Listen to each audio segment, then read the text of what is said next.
ক্ষমতা। রাজনৈতিক ক্ষমতা এমন একটি জিনিস যা অর্জন করার জন্য মানুষ যে কোনো কিছু করতে পারে। চলুন দেরি না করে জেনে আসা যাক বিশ্বের সবচাইতে পাওয়ারফুল 10 জন রাজনৈতিক ব্যক্তি সম্পর্কে। নাম্বার 10, কিং জং উন, উত্তর কোরিয়ার বর্তমান প্রেসিডেন্ট।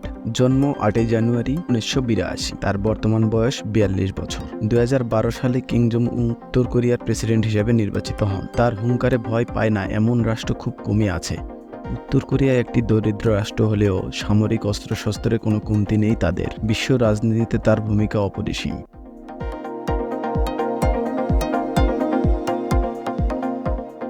Number 9, pop Francis. ক্যাথলিকদের প্রধান হলেন পপ ফ্রান্সিস, যিনি 17 ডিসেম্বর 1936 সালে জন্মগ্রহণ করেন। তার বর্তমান বয়স 87 বছর। পপ ফ্রান্সিস হলেন ক্যাথলিকদের প্রধান, আর ক্যাথলিকরা তাকে এতটাই বিশ্বাস এবং সম্মান করে যে তারা এক কথায় সকলের জীবন দিয়ে দিতে প্রস্তুত। তিনি ইতালির রোমের ভ্যাটিকান সিটিতে বসবাস করেন। বিশ্বের সকল রাজনৈতিক নেতারা পোপের কাছে পরামর্শ নিয়ে থাকেন।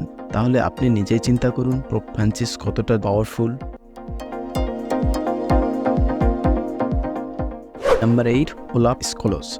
জার্মানির রাজনীতিতে চ্যান্সেলরকে সকল শক্তির উৎস বলা হয়, তবে এটি একটি দেশের প্রধানমন্ত্রী এবং রাষ্ট্রপতির পর একটি তৃতীয় সর্বোচ্চ পদ।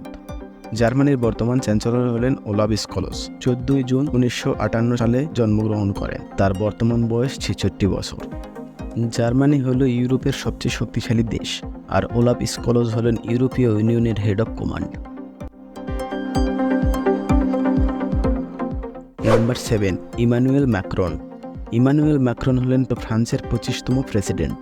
ফ্রান্সের ইতিহাসের সবচেয়ে জনপ্রিয় নেতা হলেন ইমানুয়েল ম্যাক্রন। 21 ডিসেম্বর 1987 সালে জন্মগ্রহণ করেন তিনি। তার বর্তমান বয়স 46 বছর। একটি দেশের নেতার শক্তি হলো সে দেশের জনগণের সমর্থন।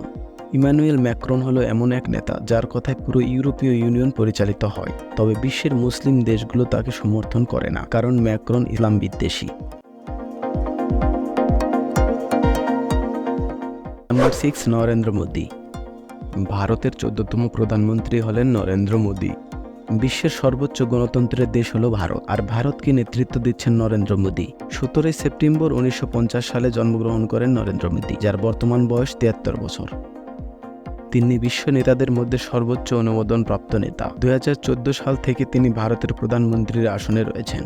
ভারতের অর্থনীতিকে বিশ্বের তৃতীয় অর্থনীতির দেশ বলা হয়, যার প্রধান হাতিয়ার হলেন নরেন্দ্র মোদী। নাম্বার 5, মোহাম্মদ বিন সালমান। মোহাম্মদ বিন সালমান হলেন সৌদি আরবের যুবরাজ। 31 আগস্ট 1985 সালে জন্মগ্রহণ করেন তিনি। তার বর্তমান বয়স 39 বছর। সৌদির বাদশাহ মোহাম্মদ বিন মকতুম হলেও সৌদির সকল ক্ষমতার অধিকারী হলেন ক্রাউন প্রিন্স মোহাম্মদ বিন সালমান।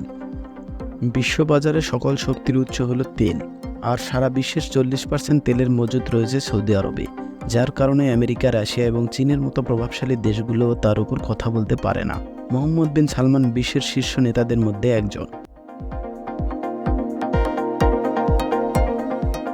Number 4, Benjamin Netanyahu.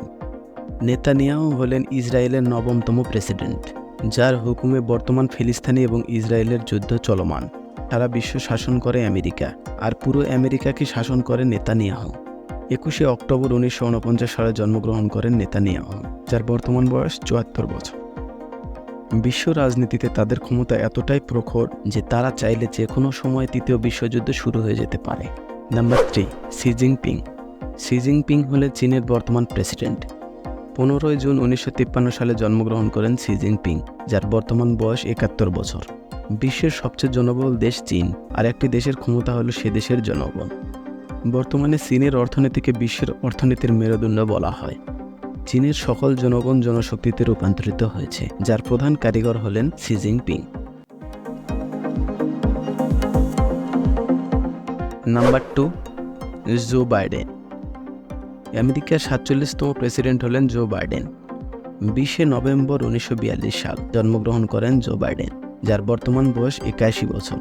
বিশ্বের সবচেয়ে ক্ষমতাশীল এবং ধনী রাষ্ট্র হল আমেরিকা, আর সে দেশের প্রেসিডেন্ট হলেন জো বাইডেন, যিনি এক হাতে বিশ্বের সকল রাজনীতি, অর্থনীতি এবং কূটনীতি সকল কিছু কন্ট্রোল করে রাখেন।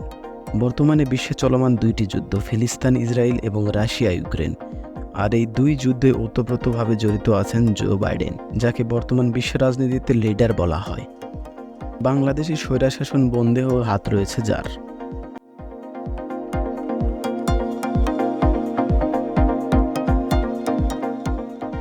Number 1, Vladimir Putin. তিনি বর্তমানে রাশিয়ার প্রেসিডেন্ট। 7 অক্টোবর 1952 সালে জন্মগ্রহণ করেন, যার বর্তমান বয়স 71 বছর। 2000 সালের পর থেকে 2024 সাল পর্যন্ত অর্থাৎ প্রায় 24 বছর ধরে রাশিয়াকে শাসন করে আসছেন। বর্তমানে রাশিয়া এবং ইউক্রেন যুদ্ধ চলমান। ইউক্রেনকে সাপোর্ট করছে পুরো ইউরোপীয় ইউনিয়ন, আর এদিকে একা হাতে যুদ্ধ চালিয়ে যাচ্ছেন ভ্লাদিমির পুতিন। তিনি এতটাই সাহসী যে তার এক কথায় বিশ্বের যে কোনো সময় তৃতীয় বিশ্বযুদ্ধ শুরু হয়ে যেতে পারে। বর্তমানে তিনি প্রায় পুরো এশিয়াকে নেতৃত্ব দিয়ে থাকেন, যার কারণে পুতিনকে বিশ্বের সবচেয়ে ক্ষমতাশীল নেতা হিসাবে বিবেচনা করা হয়। আজকের ভিডিও এই পর্যন্তই। যদি ভিডিওটি ভালো লেগে থাকে একটি লাইক, কমেন্ট এবং শেয়ার করে বন্ধুদের জানাবেন। দেখা হচ্ছে পরবর্তী কোনো ভিডিওতে।